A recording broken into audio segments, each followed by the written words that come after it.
Vamos lá?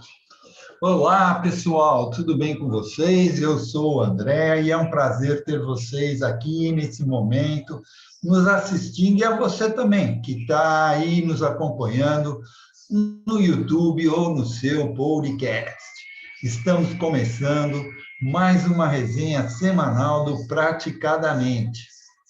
E nessa resenha de hoje, teremos um convidado mega especial, Henri Dávila, psicanalista e professor de hipnose. Nessa aula, ele irá falar sobre as formas sexuais mais diferentes de se obter prazer. Até onde é saudável? Quando passa a ser algo patológico? E quando pode ser considerado crime? Então, se você está curioso, você está no canal certo. Hoje o tema será parafilias e perversões sexuais. Qual a fronteira entre o tabu e o patológico? Mas antes de passar para o nosso convidado, só gostaria de lembrar também que estamos em todas as mídias, no WhatsApp, no Instagram, no YouTube, no Facebook e no Spotify. Sigam praticadamente e compartilhem. E agora passar a palavra para o nosso professor Henri Dávila. É com você. Obrigado, André. Obrigado para todo mundo aqui que está me convidando de novo. De volta às origens, falando de putaria aqui, né? Se eu não vier que falar de alguma coisa sexual, não sou eu, né? Eu dou uma disfarçada, falo de outra coisa, mas volto para falar disso aqui mesmo. Fiquei conhecido assim aqui, eu acho, né? Fazer o quê? Agora a fama já era.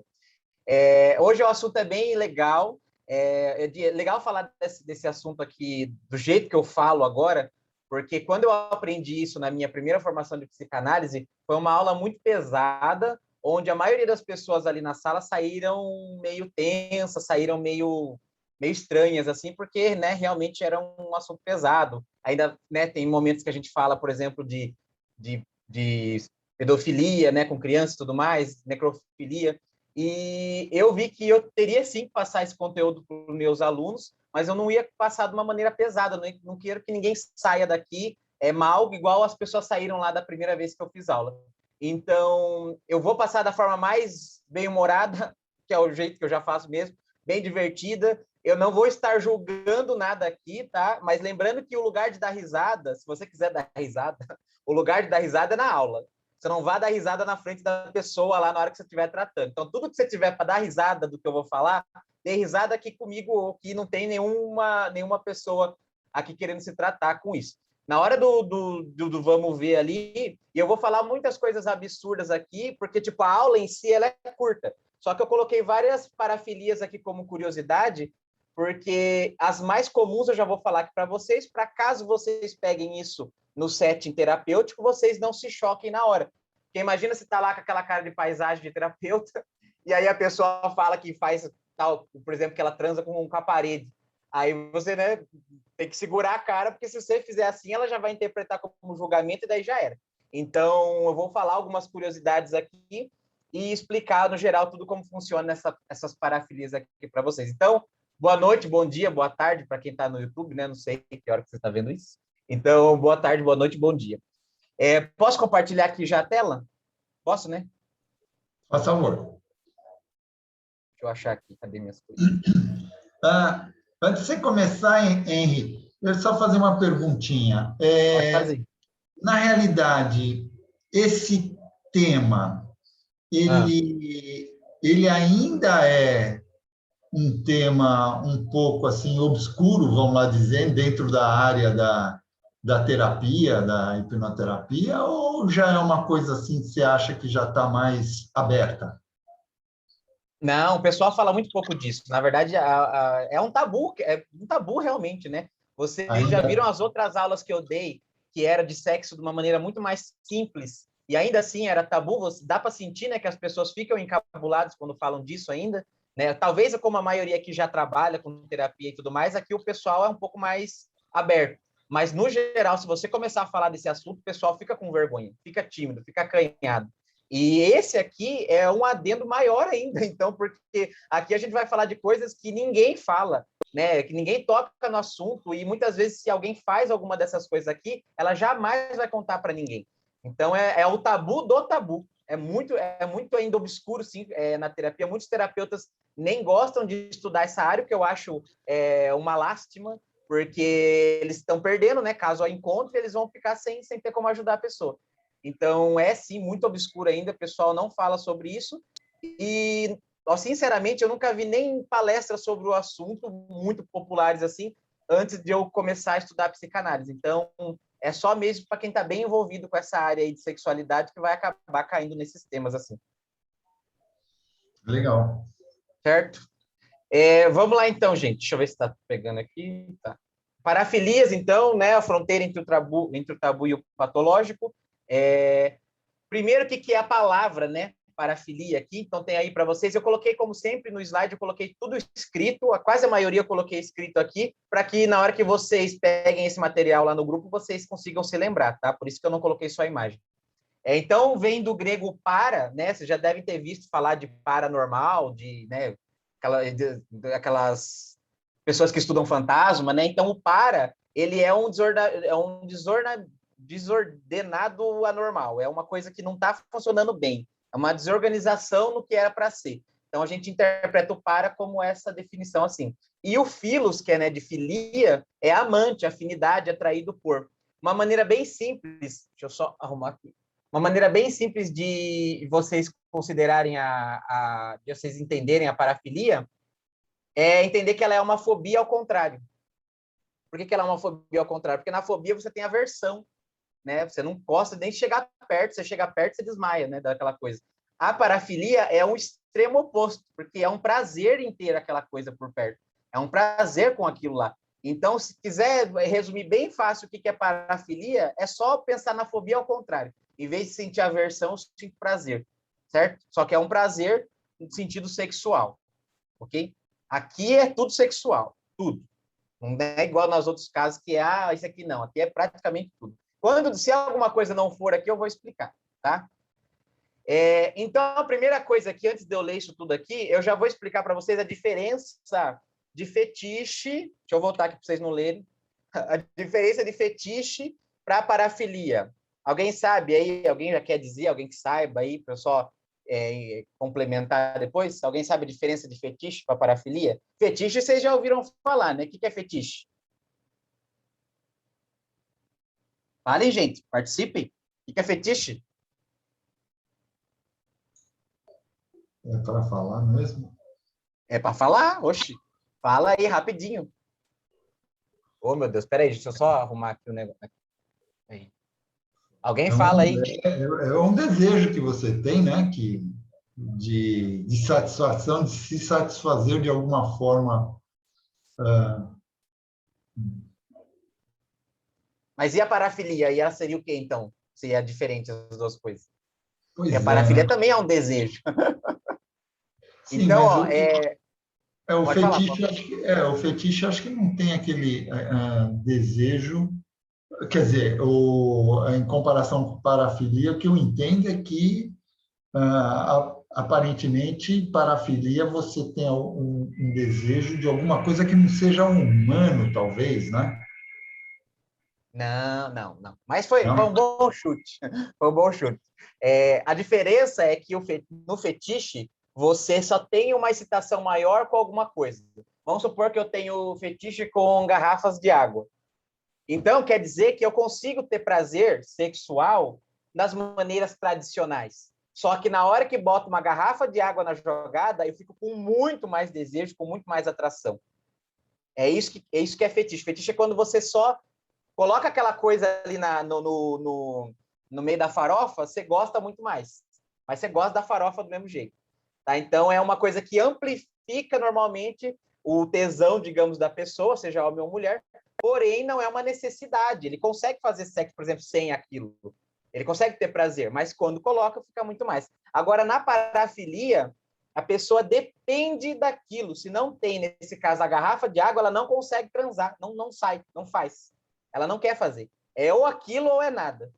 Então, por isso que a gente já vê que é uma coisa um pouco mais desordenada, né? Por isso que é parafilia, porque é um prazer excessivo até, tanto que a pessoa não consegue sentir o prazer das outras maneiras normais, se não tiver aquilo envolvido. Então, tudo que eu falar aqui para vocês que terminar com filia é porque a pessoa só consegue fazer sexo, digamos assim, envolvendo o que eu estou colocando aqui, certo? Então, vamos Sim. lá. Opa, cadê? Então, O, ó, O oi, Aloysio tem uma pergunta, pode Henrique. fazer, pode fazer. o fetiche pode evoluir para uma parafilia? Pode. Na maioria das vezes vai começar como fetiche, né? Pode começar como fetiche. E daí acabar sendo recorrente, né? Eu vou falar aqui de uns casos que eu já tratei no decorrer aqui, né? Não vou dar spoiler, porque vai ter muita coisa legal ainda, mas eu já tratei alguns casos que, na maioria deles, dos que eu tratei, a pessoa disse que começou como um convite. Falaram para ela, por que você não experimenta isso? E ela foi, experimentou uma vez, aí duas, três. Quando ela se percebeu, ela já não conseguia mais fazer de outro jeito. Ela tentava fazer, mas não tinha graça. Então, Entendi. na maioria das vezes, sim, vai começar como fetiche, mas não é uma regra, tá? Vamos lá, então. Opa. Então, o fetichismo, né, o uso de... basicamente o que eu falei aqui, que é o uso de um objeto inanimado, né? O fetiche pode ser o pé, pode ser o sovaco, pode ser um vibrador, pode ser um pedaço de tijolo, não importa. Como método preferido para produzir excitação sexual. Lembre, preferido, mas não exclusivo. Entretanto, no linguajar comum, né, as pessoas aí usam fetiche para qualquer coisa. Eu gosto que lamba meu mamilo, a pessoa já acha que é um fetiche já. Né? Eu gosto de ver foto de gente de roupa de construção, acho que já é fetiche. Então, acabaram meio que popularizando demais isso daí, ficou uma coisa muito casual, coisa, né, que se a gente pegar mesmo na parte terapêutica, não é assim. Então, a palavra é utilizada muitas vezes para descrever interesses sexuais particulares, como fantasias sexuais, preferência por certas características físicas, atividades ou objetos sexuais preferenciais. Transtorno fetichista refere-se à excitação sexual intensa e recorrente a partir do uso do objeto inanimado ou de um foco muito específico em uma parte do corpo, né? Então, pode ser... Já viu aquelas pessoas que gostam muito de pé? Gosta de pé, gosta de bunda, até normal, né? Digamos assim. Mas se for também exagerado, qualquer coisa pode ser considerado um fetiche ou a parafilia. Outra coisa que eu não falei aqui também, tá? Mas vai entrar nessa área aqui também, do quando se torna-se patológico. Gente, não existe um catálogo, que nem um catálogo de doenças, que a gente vai ver assim, essa pessoa não, ela tem muito tesão em tapete. Colocou o tapete nela, ela já tem orgasmo. Mas você vai lá procurar e não existe uma parafilia para tapete. Gente, não tem isso, tá? A gente tenta dar nome, a gente que eu falo a comunidade terapêutica, conforme vai tendo relatos. Mas assim como a fobia, não precisa ter um nome catalogado para que seja considerado parafilia. Desde que cumpra os critérios diagnósticos aqui, já é parafilia, tendo já algum registro disso no mundo ou não, ok? Então, você vê que a pessoa tem orgasmo somente com aquela coisa, não importa se aquilo já foi registrado em alguma parte do mundo ou não, é parafilia. Então, o que a gente vai dar aqui de nome são só os que a gente tem mais casos, mais registros, mas não se prenda ao que está aqui, ok? Então, torna-se patológico quando se transforma no motivo exclusivo de excitação sexual do indivíduo, isto é, quando na ausência do mesmo a pessoa não consegue se excitar e completar o ato sexual. Para ser caracterizado como parafilia, o objeto do prazer do fetichista não pode ser nem variado, e o ato tem de ser repetido pelo período de, no mínimo, 6 meses. Esse aqui é o critério básico, depois eu vou ler mais sobre diagnóstico lá na frente. Então, você vê que tem que ser só isso. A pessoa tem que ficar vidrada nisso. E, óbvio, para você tratar, você vai ter que receber a queixa do paciente. Você não pode querer tratar se ele não está reclamando daquilo. Tá? Então, como qualquer coisa, só trata se tiver queixa. Quem são os fetichistas? Pelos relatos que temos, tá? Não sou eu que estou dizendo, sim, mas a comunidade psiquiátrica aí que tem tratado, eles falam que na maioria são homens de idade média, né? Então, ali entre 40 e 50 anos, heterossexuais que se masturbam frequentemente olhando, cheirando, acariciando ou manipulando aquele objeto que os atrai, tá? Aí vamos começar aqui com alguns dos mais conhecidos, que talvez alguns aqui vocês já conheçam, tá? O sadomasoquismo, por exemplo, né, que aqui engloba todos, o que gosta de bater e o que gosta de apanhar. Depois aqui eu explico mais sobre eles. Que subdivide-se em sadismo e masoquismo, né? Configurando-se em relações sexuais de dominância e submissão. Então, no masoquismo são as pessoas que gostam de sentir dor, então o prazer delas está na dor. Para quem trabalha com terapia sabe que isso não é normal, né? Tipo, normal, digamos assim, não tem como não ter um trauma por trás, uma pessoa sentir, só conseguir sentir prazer sentindo dor, a gente sabe que tem alguma coisa aí. E no sadismo a pessoa gosta de bater, ela gosta de ver o sofrimento da outra pessoa. Então, o prazer dela provém de ver o sofrimento alheio. O que está aí, para quem é psicanalista, sabe que está um pezinho ali na perversão do sentido psicopata, sociopata, ali no transgressor de leis, aquela criança ali que está querendo afrontar, já começa a querer afrontar as leis da sociedade, começando com o pai, então já tem um pezinho ali. Mas isso aí é mais para psicanalista, tá? Mas para quem já sabe que quem tem sadismo aí tem um histórico muito latente na infância. E os apetrechos, né? A utilização de algemas, vestimentas de couro, chicote, objeto de tortura, fazem parte do arsenal de dramatização ou realização de uma relação sexual sadomasoquista. Lembrando que não é crime nenhum isso daqui, tá? Apesar de ter sofrimento envolvido, de ter o cara que gosta de ver a outra chorando de dor, tudo isso aqui, se for consensual, não é crime. Então, se você quiser espancar a pessoa ali desde que ela te deu consentimento, você pode espancar. Você não matando ela, você pode bater nela à vontade, desde que ela autorize, tá? Então, lembrando que não é crime isso daqui. Travestismo fetichista. Não é o travesti normal lá da Rua Augusta, não, tá? Esse travestismo fetichista, o homem gosta de... O homem é homem normal, você vê que ele tá aqui, nem depilado, tá normal aqui, só que ele gosta de pôr as lingeries da mulher dele, no caso, se ele tiver namorada, se ele tiver esposa, para ele ter a relação sexual. Então, ele tem muito mais prazer, no caso, se for fetiche, né? Se for parafilia, depende disso. Mas, no caso, ele tem muito mais prazer sexual se ele estiver fazendo sexo usando lingerie feminina. Desse jeitão aqui mesmo, tá? Com um jeito de homem, com voz de homem, tudo. Só coloca a roupa. E isso não... Aí você vai falar assim, mas é gay. Não, não tem vínculo nenhum. Até porque a maioria das pessoas, como você viu, que fazem esse tipo de coisa, são heterossexuais que fazem com a própria esposa, com a própria namorada, com a própria noiva. Tá? Então, não tem vínculo nenhum direto com homossexualidade isso daqui. Certo? Esses primeiros aqui que eu vou colocar para vocês são os mais famosos, tá? O que é mais fácil de você encontrar aí no setting terapêutico. Bom, já falei o que é. Exibicionismo, nesse caso aqui, ó, esse aqui também é muito... Esse é crime, tá? Esse é crime porque a pessoa, né, no caso o homem, que gosta de ficar se exibindo, ele normalmente anda aí com um roupão, alguma coisa que cubra tudo, e na hora que ele vê alguma vítima, normalmente, né, quase todas as vezes, essa vítima é uma mulher ou uma criança, tá? E se for, a maioria das vezes, mesmo criança, é criança do sexo feminino, e daí eles vão lá, normalmente eles nem chegam perto, eles não encostam na pessoa, tá? Eles gostam só de abrir ali o roupão, ficar balançando aí o pênis para a pessoa, ver a reação dela de susto, e assim é que ele tem prazer, certo? E aí ele sai correndo, ele foge. Então, o exibicionismo é crime porque, óbvio, a pessoa não dá consentimento para fazer um negócio desse. Então, como é contra a vontade dela e é atentado violento ao pudor, então, esse é crime, ok? Bom, eu não vou ficar lendo aqui. Quando eu já explicar rapidamente, não vou ficar lendo aqui. Depois vocês olham ali, tá? Esse toucheirismo ou fruteirismo já deu muito bafafá nos jornais aí, e tem muito assédio no ônibus, ônibus lotado principalmente, tá? Nessa prática aqui, esse agressor, no caso, né? Porque esse aqui é crime também, a não ser que a pessoa que esteja sendo encoxada, ela esteja gostando. Mas se ela não estiver gostando, é crime também, que é assédio. Esse daqui, ele gosta de ficar roçando, normalmente, o pênis atrás da pessoa no ônibus, né? Com a desculpa de que está apertado, com a desculpa de que é muita gente ali, e daí ele fica ali e ele chega até realmente a ejacular ali. Tem mulheres que relatam que saem do ônibus e vão passar a mão na calça e a calça está molhada e é de ejaculação de alguém.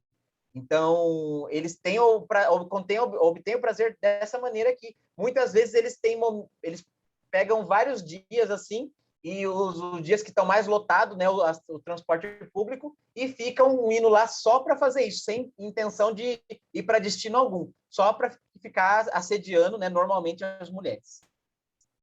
E, lembrando, o que é fetiche, o que é parafilia? Tanto faz, depende da exclusividade, né? Como eu falei, se for exclusivo para ter prazer, é parafilia.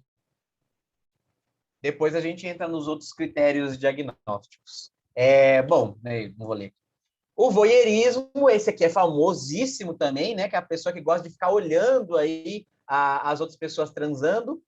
Para ela sentir prazer, essa pessoa que gosta de ver, normalmente ela não gosta de que as pessoas saibam que estão sendo observadas. Então, nesse caso aqui, se ela estiver olhando alguém, esse casal que está ali transando, saiba que ela está olhando, para ela perde a graça. Ela gosta de ficar escondida mesmo vendo. Então, tem aí alguns casos que a pessoa, né, gosta de ficar sabendo, mas na maioria das vezes, pelo que se tem registro, não. Ela gosta mesmo, o tesão dela está em ficar ali observando escondida. E às vezes nem é um casal, pode ser só um homem, só uma mulher, trocando de roupa, ou em roupa íntima, ou tomando banho, não importa, tá? Esse daqui eu não preciso nem falar, né? Esse, óbvio que é crime também. E uma coisa básica para vocês entenderem também quando que é crime e quando que não é o consentimento. A partir do momento que não se tem consentimento de quem está fazendo aquilo, ou de que a pessoa que está dando consentimento ela não é plena das suas faculdades mentais, como, por exemplo, uma criança que não sabe nem o que está fazendo, né? Uma criança ali de 2 anos, 3 anos, então já é caracterizado como crime, tá? Tudo aquilo que não tem a autorização da pessoa, ou que até tem, mas essa pessoa não está plena de suas faculdades mentais, seja por alguma questão aí orgânica que ela tem, ou por causa de ser muito nova, é considerado crime, então, tá? Então, o segredo aí é a permissão. Mas no caso de pedofilia, né, que é a pessoa que sente atração aí por crianças, aí, independente, é crime de qualquer jeito. Tem alguma pergunta aí? Ou não? Não? Henrique, você falou crime ou não? Quando a gente fala em pedofilia, na realidade, acho que todo mundo já caracteriza isso como um crime, né? Daí você falou do consentimento. Isso quer dizer que, porque existe algumas, principalmente lá no Nordeste, existiu vários casos de pedofilia. Pedofilia porque existia o ato sexual com crianças, com meninas de menores de idade. Mas, queira ou não queira, eles diziam que existia o consenso deles. Mas você acabou de dizer que a pessoa menor de idade, às vezes, não está no seu... não tem o poder de decisão, talvez, né? Não sei. E aí, como é que fica? Você sabe então, disso? aí, nesse caso, aí normalmente se trata como casos específicos. Primeiro, a gente tem que ver aí que o advogado, as leis estão para serem interpretadas, né? Então, primeira coisa, o advogado, se for um advogado de defesa, um criminalista, ele vai ver primeiro que idade que tem essa criança. Porque, dependendo da idade, eles não vão considerar tão nova assim mais, né? Tipo, passou dos 12 anos, eles já não vão considerar que é tão nova assim. E aí a gente tem que ver como que é a estrutura mental daquela pessoa específica que está ali para ser denunciada, para ser que foi abusada, né, no caso. Então tem que ver se ela deu autorização, mas o psicólogo vai pegar ela e vai fazer uma análise com ela para ver se ela realmente estava em condição de dar autorização ou não para uma coisa dessa. Então não dá para a gente falar no geral. Normalmente, quando isso vai parar no tribunal, é o psicólogo trabalhando junto com o advogado e com o juiz para chegarem aí no consenso. Mas aí é casos isolados, tá? Entendo.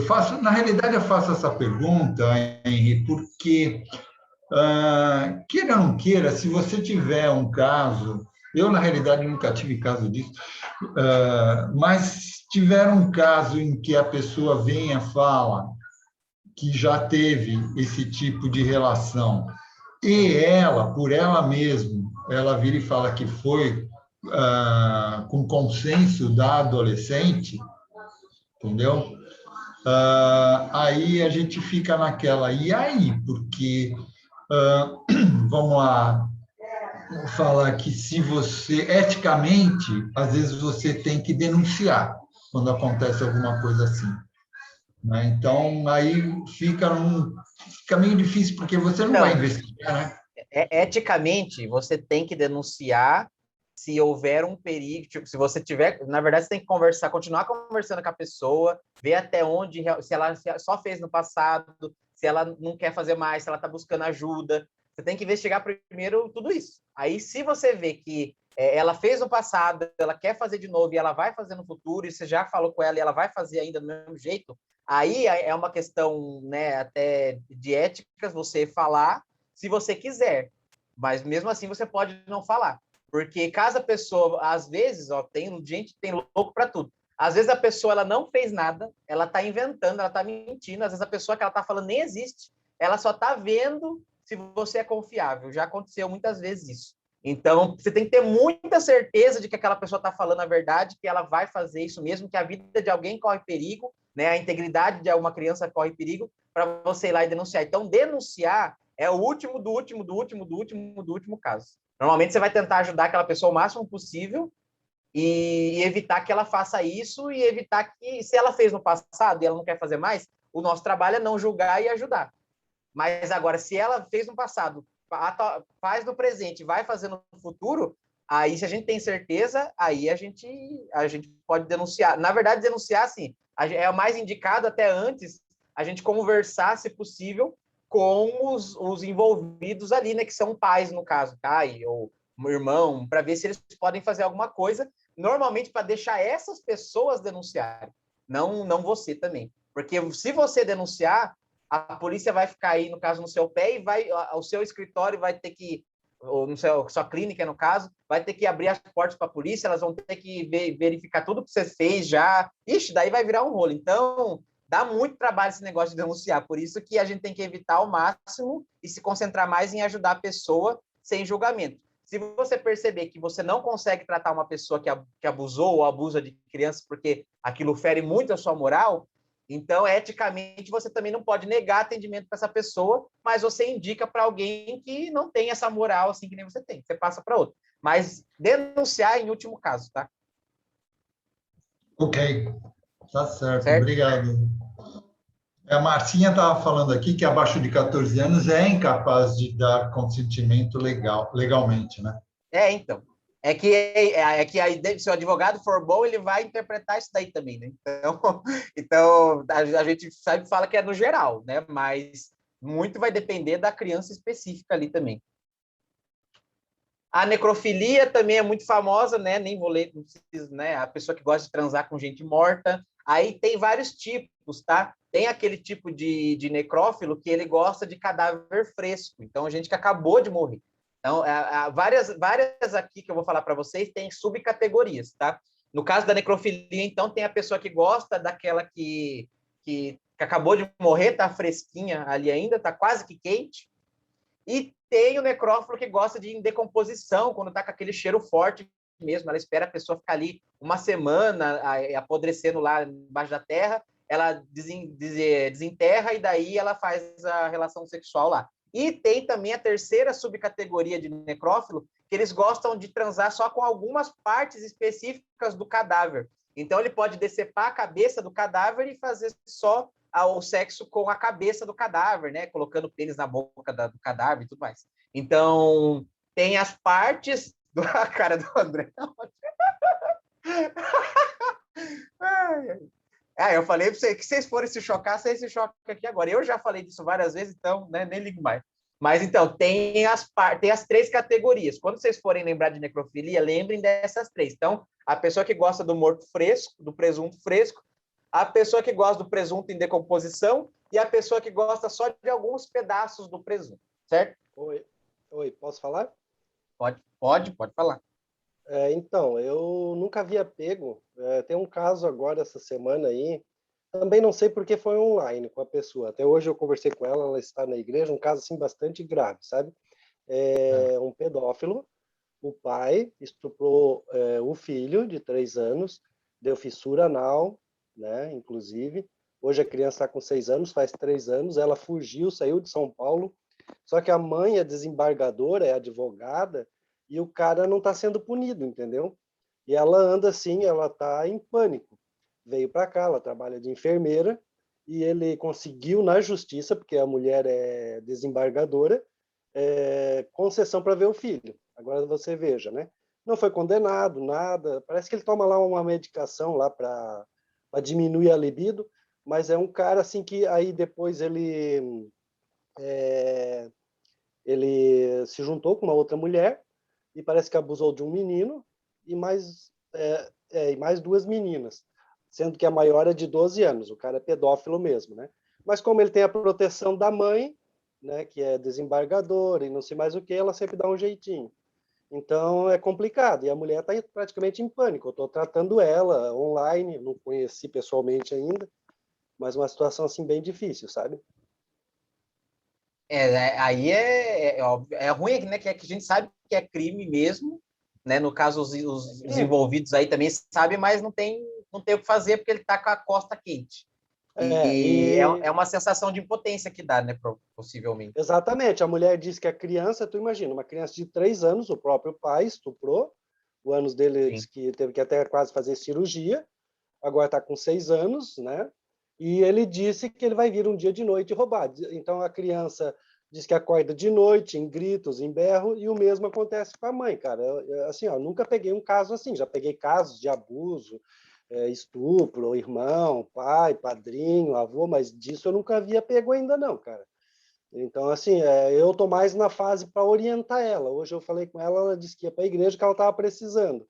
E o cara consegue, tu vê, ele conseguiu no Dia dos Pais uma autorização para vir visitar o filho, entendeu? Então, assim, quem abusou uma vez, abusa de novo, você sabe, né? Sim. Mas ela conseguiu provar que ele fez Então, o ela corpo de pegou. delito nele, tudo? Sim, sim, ela tem o BO, e inclusive tem o BO dessa de 12 anos, que ele abusou das outras filhas, mas parece que ainda havia concordância da mulher, né? Então veja como é que é a coisa, né?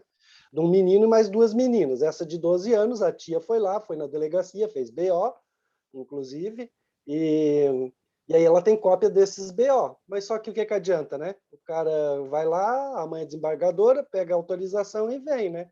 E me parece, segundo ela, não sei se é jogada do psicólogo, psiquiatra, sei lá quem está tratando, diz que o mesmo psicólogo que tratou ela, tratou também a mãe e esse filho que era o ex-marido dela, né? E aí disse, inclusive, que tinha relação entre o filho e a mãe. Agora não sei se a psicóloga jogou isso ou se realmente isso acontecia, né? Não sei se é verdade, você que trabalha mais com isso, que dizem que 95% dos abusados, né, dos abusadores foram abusados. Então, assim, deve ter uma história muito louca aí por trás, entende? Mas agora, no momento, eu estou me concentrando em tratar ela, entendeu? Para tirar esse pânico dela. Mas aí tu veja a que ponto que chega a coisa, né? Né? No caso, eu considero o juiz que, no caso, tem que ser um juiz, né? O juiz que autoriza uma coisa dessa, a chance dele ser igual é bem grande, porque nenhum juiz teria coragem de fazer uma coisa dessa, tipo, porque não, mesmo que ele vá visitar a criança com a mãe na sala o tempo todo para proteger, imagine o pânico. É a mesma coisa de o Exato. Jason tentar te matar e depois você receber a visita do Jason autorizada pelo juiz, mas com a sua mãe do lado olhando. Não vai Eu adiantar cheguei, nada, você vai ficar em pânico do mesmo jeito. Só de ver o Jason, você vai ficar em pânico. exatamente, eu cheguei a comentar com ela, porque como ela tem muito conhecimento, é desembargadora e não sei mais o que, talvez até forjou alguma coisa falsa, porque eu acho meio quase que impossível isso, entendeu? E como eu É já difícil tratei ela saber. só, estou conversando há bastante tempo com ela só online e tal, que ela veio a me procurar, então também a gente tem que ver até quando que isso é verdade, também pode ser que ela tenha problemas, né? Mas pelo que ela falou assim, Também. eu senti sinceridade, entendeu? Eu não teria como mentir, eu fui pesquisando e jogando nas pontas e parece ser real mesmo, mas sempre tem que se levar em consideração, né? Sempre pode ser uma doida também, né? Mas, É, e era até melhor que fosse, né? É melhor que fosse nesse caso, fosse nesse mentira. caso, sim.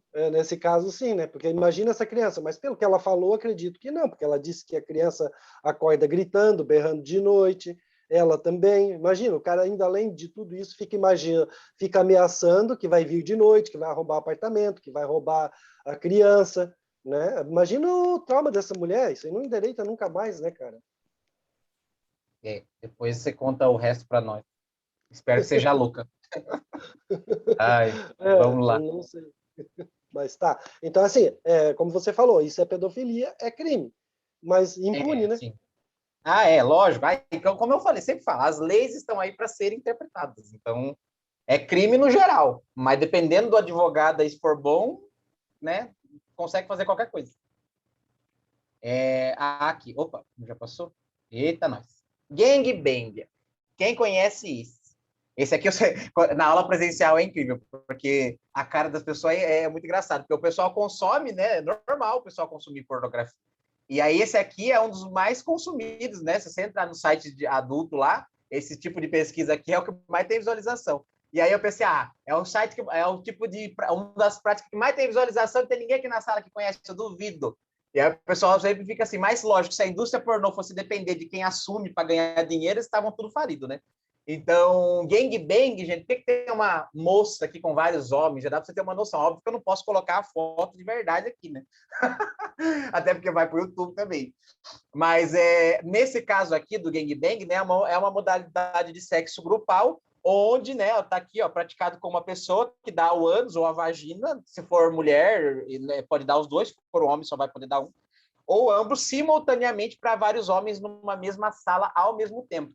Né? Não quer dizer que todo mundo vai enfiar numa vez só, né? Porque não vai caber, pelo amor de Deus.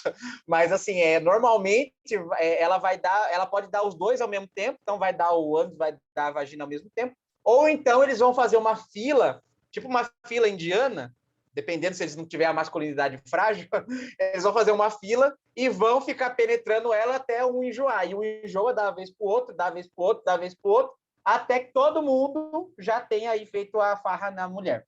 E o prazer aqui, o foco aqui do gangbang não está nos homens, tá? Tá no caso dessa mulher aqui que fica no centro. Pode ser um homem também. O gangbang é independente da orientação sexual. Então pode ser gay, pode ser hétero, pode ser o que for, tá? Normalmente o pessoal conhece com a mulher, mas pode ser qualquer um. E esse aqui vai levar até o próximo. O próximo também está diretamente conectado com esse daqui. Quero ver quem conhece. Quem conhecer, fala aí, ó. O bukkake. Quem conhece o bukkake?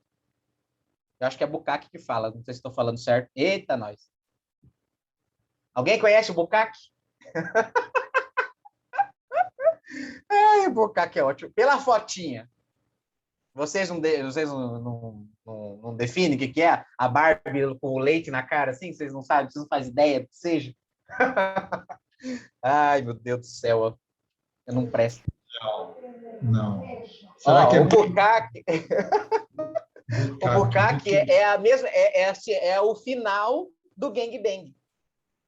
Porque no gangbang tem aqueles 10 caras, tudo comendo lá a mulher, lá no caso, e daí depois eles vão ter que, né, finalizar. Como é que o homem finaliza? Ejaculando. E aí vai para onde? Tudo para a cara da mulher. Então, no gangbang, eles fazem ali a cara dela como a filial da Parmalat. E aí soca ejaculação na cara dela, ou dele, né, de quem for ali no caso.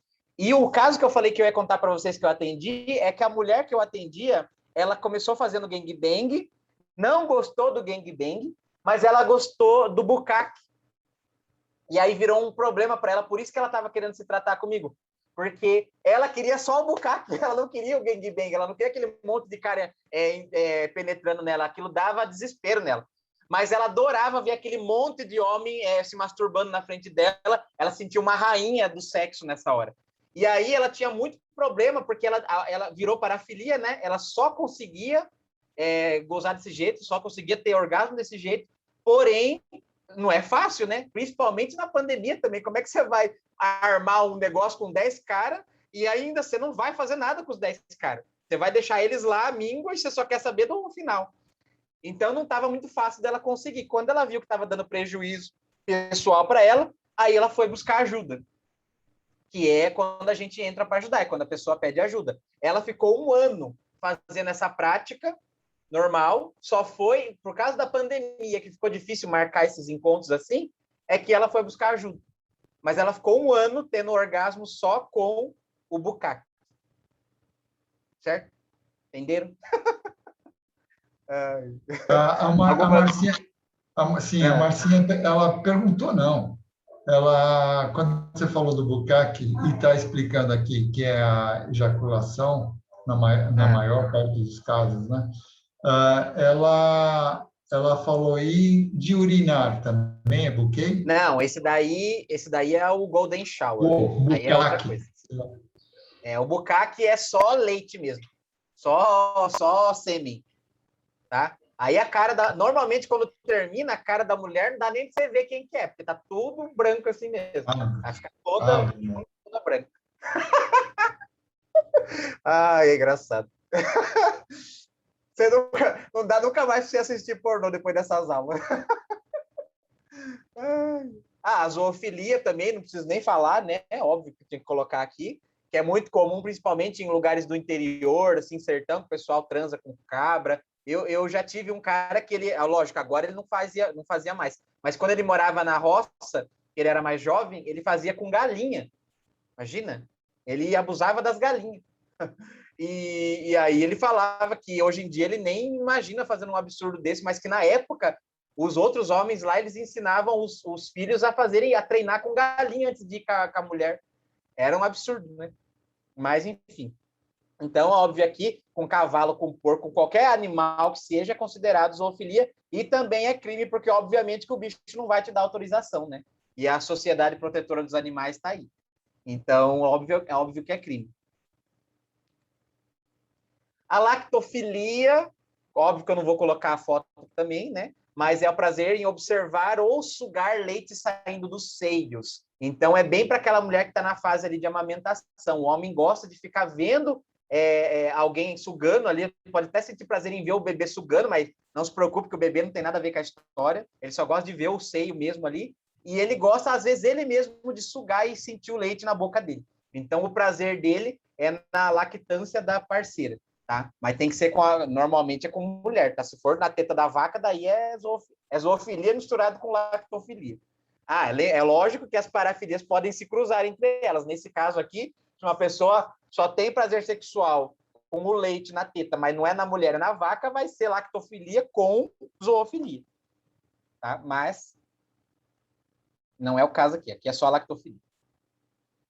Esse aqui é bem engraçado, você já imagina, né? Que é o flatofilia, que a pessoa tem orgasmos aqui sentindo o cheiro do pum do parceiro. Então, o orgasmo dele vem sentir o cheiro.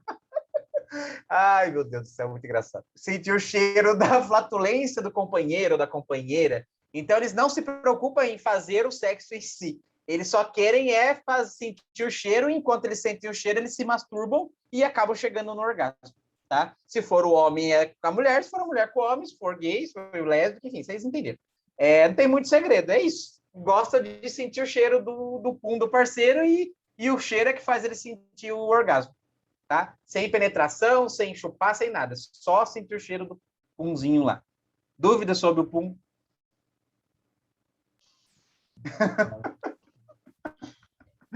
Ai, ai. Eu disse que ia ser engraçado. Agora você imagina se eu ouvir isso no consultório?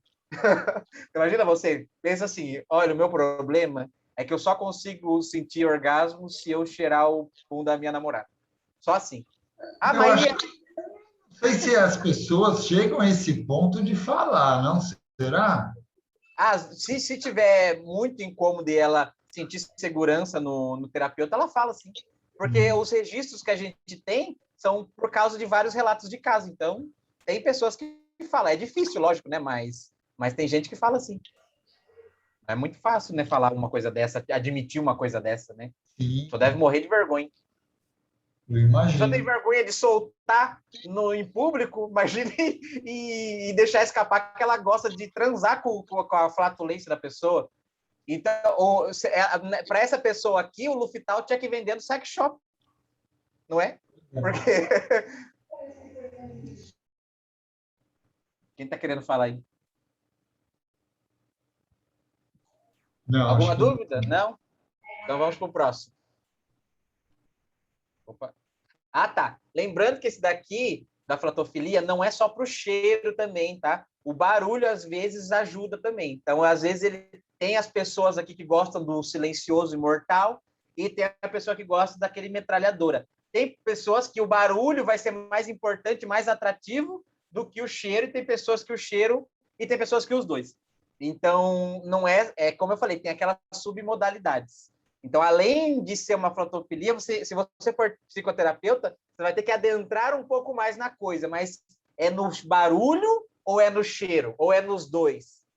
Então, você vai ter que ter a cara de perguntar isso seriamente, tá? Porque é uma questão que a gente vai ter que chegar, certo? É formicofilia, prazer sexual em ser picado por várias formigas, normalmente aquelas lava-pé, nas regiões genitais como pênis ou vagina. Então, as pessoas que fazem isso normalmente elas ou sentam em formigueiro, né, perto de formigueiro, ou elas pegam um grupo assim na mão em algum lugar e colocam ali, vão colocando no pênis ou na vagina, e na hora que dá aquele inchaço lá do veneno, né, não veneno, né, aquele veneno que faz a gente ficar inchado, na hora que elas sentem isso é que elas começam a se masturbar e chegar no orgasmo, tá? Então, nesse tipo de caso aqui, a pessoa gosta é uma mistura até de masoquismo, né? Porque a pessoa gosta da dor. Então, ela coloca as formigas ali, na hora que elas começam a picar e começam a inchar, começa a dar o tesão, o prazer nelas, elas se masturbam e chegam no orgasmo. Certo? Certo. Agora, o interessante é, se chega a todo esse ponto aí, e a Gia até perguntou, mas e como a gente vai tratar isso? Calma, esse é o final da coisa, é o final do ouro da palestra. É para ficar até o final. Então, vamos lá. Vamos lá. Mas vai ter um jeito de tratar, calma. Não se preocupem, nós podemos ajudar os amiguinhos perturbados. A gerontofilia, que é desejo sexual de não idosos, isso é importante frisar, porque, lógico, se o cara tem 70 anos e ele sente tesão na velha de 70 anos, ele não vai ser um gerontofílico, né? É só no caso de pessoas mais novas. Então, pessoas jovens que sentem desejo só por pessoas de idade, que têm ruga, cabelo branco, aí sim é considerado gerontofilia, tá? Mas, obviamente, se for uma pessoa da mesma idade que o velho, não vai ser, porque é velho com velho, tá? Ai, ai, ai. Alguém perguntou alguma coisa aqui? Foi o que você já falou lá, né? Qual tipo de tratamento? Ah, não, ela perguntou. Quem perguntou aqui? De onde vêm essas parafilias? O que faz desenvolver? Então, aí é uma pergunta que você faz e você vai causar briga. Porque se você perguntar para o cognitivo comportamental, ele vai falar uma coisa, se você perguntar para o psicanalista, ele vai falar outra. Então, para não dar briga, vamos dizer que vai depender da abordagem que o terapeuta segue. Mas que começa normalmente, que tem vínculo com o passado, acho que todas vão concordar.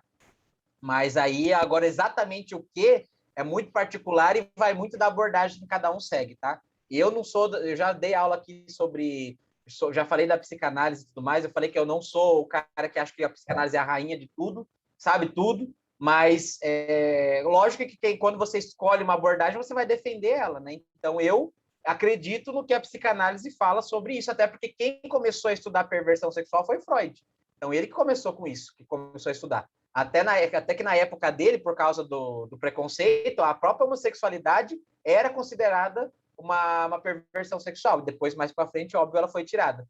Mas quem começou a estudar a perversão foi o Freud. Então, eu sigo aquele que descobriu a coisa toda. Mas, lógico que cada um segue o que quiser. Tá? Mas, para não causar briga, eu não vou falar.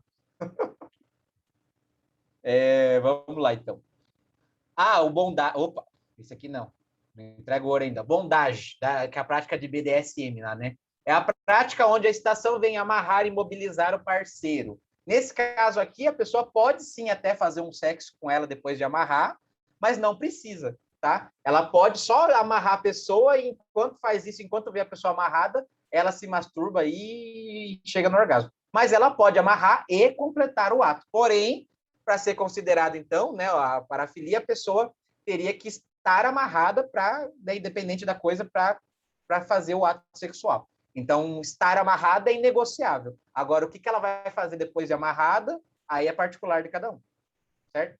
Essa aqui é fichinha perto das que eu já falei aqui, né?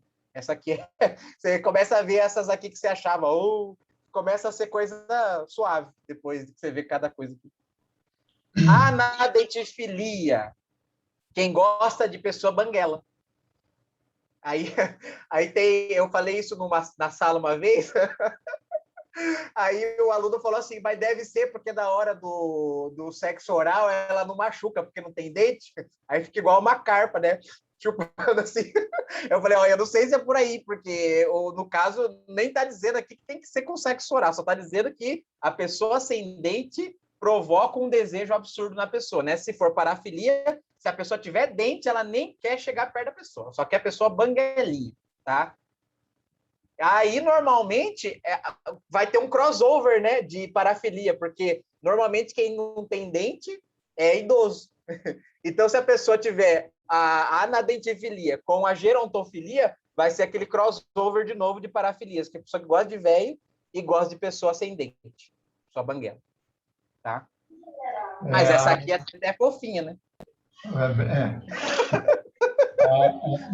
Na realidade, até a Marcinha aqui comenta que quando você estava falando, ela perguntou também, né, porque como desenvolve, né? Mas ela falou, ela comenta também que os filmes podem ser gatilhos para desenvolver como um fetiche e depois virar parafilia. Sim, Né? sim. Sim. O filme pode influenciar, aí começa a virar um fetiche, do fetiche desenvolve para uma parafilia. Mas o que a gente sabe disso, no caso, é que para passar do estágio de fetiche e virar parafilia, a pessoa tem que ter um parafusinho no passado meio trocado. Então, tem que ter algumas coisas mal resolvidas ali com elas, que elas acabam projetando nessas fantasias. Tá? Mas até aqui ainda eu estou indo também mais um pouco para o lado da psicanálise. Mas é bem difícil uma pessoa que só viu no filme, virou fetiche e evoluiu para parafilia, e essa pessoa não tem nada no passado, está super bem. Não tem. Tá? Normalmente ela está desgrenhadinha um pouco das ideias. Mas não tem problema o filme incitar aí um fetiche. Não tem problema. Você vê lá, o filme coloca a vela quente. Aí você vai lá e com a sua esposa e vai lá e faz também. Não tem problema nenhum isso, né? É saudável, não tem mal nenhum. Agora, quando você passa a não querer mais a esposa, só querer a vela, aí você fica complicado, né? Aí você tem que ver se não está exagerado. Mas uma coisinha ali que o filme te influencia, não tem problema nenhum. Tanto é que ela virou e falou que o filme, os 50 tons de cinza, para ela já virou conto de fada, né? Não é? Vai piorar. Acredite, vai piorar aqui muito mais ainda. Vamos lá, então, para o próximo. Essa aqui, obviamente, eu tinha que falar, né? A coprofilia. Essa aqui tem as subcategorias, né? Que são as pessoas que gostam de transar com fezes, tá? Mas tem a categoria A e a categoria B. Vamos subdividir assim. Na categoria A, as pessoas gostam de ter o contato, como vocês já sabem, direto com as fezes. Então, vocês já assistiram aquele vídeo famoso? Quem deixou a cropofilia famosa foi um vídeo chamado Turgosan Cup. Já viram esse vídeo? Não sei nem se existe, mas deve ter na internet, né? Eu vou ilustrar a imaginação de vocês de como é esse vídeo, tá? Para quem não quiser assistir. É assim, ó, comece com duas mulheres, uma loira e uma morena. Aí, para quem já viu, já sabe, né? Não vai dar spoiler. Aí as duas começam a se beijar. Aí você pensa, tudo bem. Não é nada de, né? Nada demais, as duas mulheres se beijando. Só que o vídeo tem 1 minuto, mas parece que tem 1 hora. Vai ser o minuto mais longo da sua vida, se você assistir. Na hora, elas se beijam, mas não dá 3 segundos que elas começam a se beijar. Daqui a pouco, não lembro se é a morena ou se é a loira, ela levanta a saia e a outra coloca um copo embaixo. E aí, não sei se é a morena ou a loira, ela faz cocô e enche o copo ali de cocô. E dá para ver saindo dela mesmo, assim, sabe? Não é nem montagem. Você vê o ânus dela abrindo e saindo assim mesmo. Aí você já começa a ficar com nojo, né? Você já fica gorfando nessa hora. Só que aí, Satanás resolve passar dos limites. Mais ainda. Aí elas colocam vamos supor aqui, isso aqui é o copo.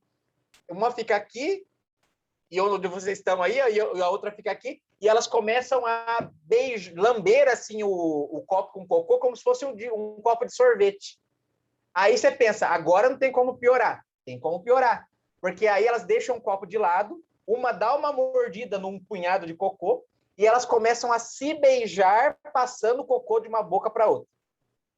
Aí, de repente, a câmera dá uns closes assim, dá uns closes assim na boca dela e ela fica fazendo assim, e aí fica varando assim o vão do dente, assim, os cocôs saindo da boca dela. A cara do André é ótimo. E daí, depois disso, aí você pensa, agora acabou. Não, não acabou. Porque aí tem a chave de ouro para finalizar. Aí uma delas ajoelha, a outra fica por cima e ela pega e coloca o dedo na boca e vomita todo o cocô que ela comeu na cara da outra mulher que está ajoelhada ali. Aí acaba o negócio, tá? Então, normalmente, é daí para pior que as pessoas que... Pior, assim, né? Sem julgamento, mas já julgando. As pessoas que fazem essa prática é mais ou menos desse jeito. Essa que eu falei para vocês é a mais conhecida, tá? É a coprofilia básica. É a que todo mundo conhece. Mas existe uma subcategoria que é um pouco menos nojenta, digamos assim, mas também não é muito agradável, que é a coprofilia no vidro. Nesse caso, assim, a pessoa que vai receber, ela fica deitada e em cima dela fica uma mesa de vidro, né, uma superfície de vidro assim, e a outra pessoa vai ficar agachada na posição assim de fazer cocô e vai fazer o cocô em cima do vidro, vai, né, melecar todo aquele vidro ali. E ela não vai ter contato físico nenhum com as fezes, é só o cheiro e ver caindo assim da bunda ali do parceiro. E também, né, lógico, né, enquanto ela fica vendo, ela fica se masturbando e tudo mais. Mas essa é a segunda subcategoria. Então tem a categoria A, a categoria B. A mais famosa é a A, mas tem os adeptos da B também. Certo? Dúvidas? Gostaram?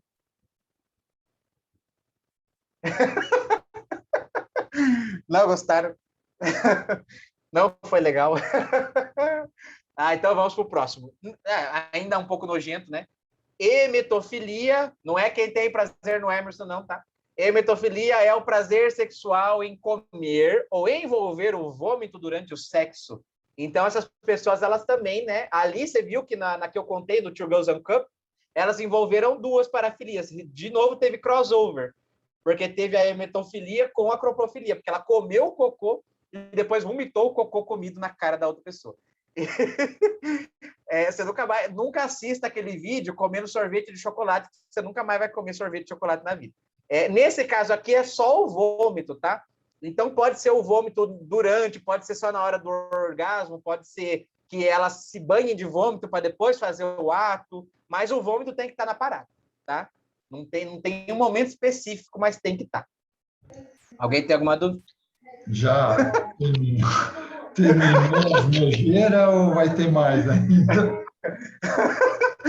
Vai ter um pouco, mas agora vai ficar um pouco mais suave. Nojeira não tem mais, acabou. Mas vai ter umas coisas mais divertidas. Aqui, ó, dendrofilia é quem gosta de árvores, gosta de transar com árvores. Então, essas pessoas ficam roçando na árvore até chegar no orgasmo, ou então pegam aqueles pedaços de tronco, né, que tem um formato fálico, e enfiam ali mesmo na vagina, no ânus, o que for. Tá? Colocam alguma camisinha, se puder, mas eles gostam de transar com árvores ou plantas no geral, tá? Normalmente árvore, porque é mais sólida, mas pode ser uma samambaiazinha ali, tocar um DJ com a samambaia também serve para ir. Depende da pessoa. Essa aqui é muito legal, ó. Opa, tô pulando aqui. A espectrofilia é quem só consegue ter orgasmo com fantasma, espectro e vulto. Então, é muito legal porque deve sofrer a pessoa, porque não é fácil. A não ser que você more num castelo mal assombrado, vai ficar difícil você transar, né? Porque ela só consegue sentir o orgasmo com fantasma, vulto, né? Aquela coisa ali do medo, no filme de terror. Então você vê que não é uma coisa muito fácil, a não ser que a pessoa seja espírita, sei lá, e consiga invocar com frequência, vai ficar difícil, né, transar, né? Porque não é sempre que você vê um fantasma. Normalmente, né? Eu acho que não. Então esse aqui é bem curioso. Esse aqui eu coloquei, mas, né? Isso aqui é até comum, digamos assim. Lógico, se passar dos limites vai virar parafilia, mas é atração sexual por nádegas, por glúteos. Esse daqui, perto do que eu já mostrei, não é nada, né? Não é nada. É uma coisa super comum. Mas também, preste atenção, se a pessoa quer saber só de bunda, não beija, não quer saber do resto do corpo, é bunda, bunda, bunda, bunda para todo lado, então fique de olho. Tá? É normal, é mais normal com relação às que eu passei aqui, mas qualquer exagero a gente tem que ficar de olho. Agalmatofilia, parece nome de remédio, prazer por estátuas. Pode ser só o busto, ou pode ser a estátua de corpo inteiro, tá? A pessoa gosta de transar com monumentos ali parados, de concreto. E teve um caso que eu conheci, não foi meu, mas foi de um colega meu que atende, que a pessoa ela comprou uma estátua no Mercado Livre só para fazer o sexo, só que a estátua não tinha pênis, aí ela comprou aqueles vibrador com ventosa e colocava ali na onde ela lustrou ali, né, a parte da genitália ali, pendurou ali a ventosa e ela fazia ali lindamente com a estátua. Deve estar fazendo até hoje, porque ela nunca quis tratar isso. Ela só relatou porque ele percebeu que ela não tinha parceiro nenhum, que ela nunca namorava, e aí ela foi chegando, depois que ela pegou confiança nele, ela falou que ela não namorava, porque o prazer sexual que ela precisava, ela já tinha do jeito dela. Aí ele foi perguntando, até que ela falou, né? Depois ela foi descobrir que ela era agalmatofílica, tá? Que gosta de estátua. Também é até suave perto de algumas aqui. Essa daqui vocês vão gostar, ó. Crematistofilia é o fetiche de excitação sexual ao dar dinheiro, ser roubado, chantageado ou extorquido pelo parceiro. Então, a pessoa gosta daquela adrenalina de estar sendo roubado, de estar sendo extorquido, de estar com a arma apontada na cara. É quando o ladrão chega ali para você lá na rua e, em vez de você ficar com medo, você começa a gozar. Então, a pessoa tem esse prazer aqui em dar dinheiro para a pessoa nesse sentido assim de ser intimidado. Ela gosta dessa... Normalmente, né, se alguém apontar uma arma para você, você vai entrar em pânico. Ela vai entrar em êxtase sexual, tá? Então, tem essas pessoinhas aqui também. Também não é muito fácil. A não ser que ela crie uma encenação, não é muito fácil também, né? Ou, sei lá, vai ficar andando de madrugada lá em São Paulo, nas ruas perigosas, só assim para ela conseguir dar uma asinha daí. Citofilia, pessoas que possuem essa parafilia tendem a fazer o sexo envolver alimentos. Mas é lógico, né? Não é aquela coisa básica como colocar um chantilly ali, um leite condensado, que é uma coisa normal e relativamente saudável. Agora, nesse caso aqui, eles vão estar, muitas vezes, só com o próprio alimento. Então, não precisa nem da parceira ou do parceiro. Às vezes, eles colocam o chantilly ali no pênis e começam a se masturbar só com o próprio chantilly e quer ali o chantilly. Então, pode envolver o casal, mas pode ser da pessoa sozinha com o alimento. Aí pode ser aquela calabresa ali no ânus, na vagina, enfia pepino. Eu vi uns casos que a mulher estava enfiando a cenoura, pepino, a calabresa e a berinjela, tudo num vídeo só. E vi uma também que é bem famoso, esse vídeo é bem famoso. O nome é sanduíche.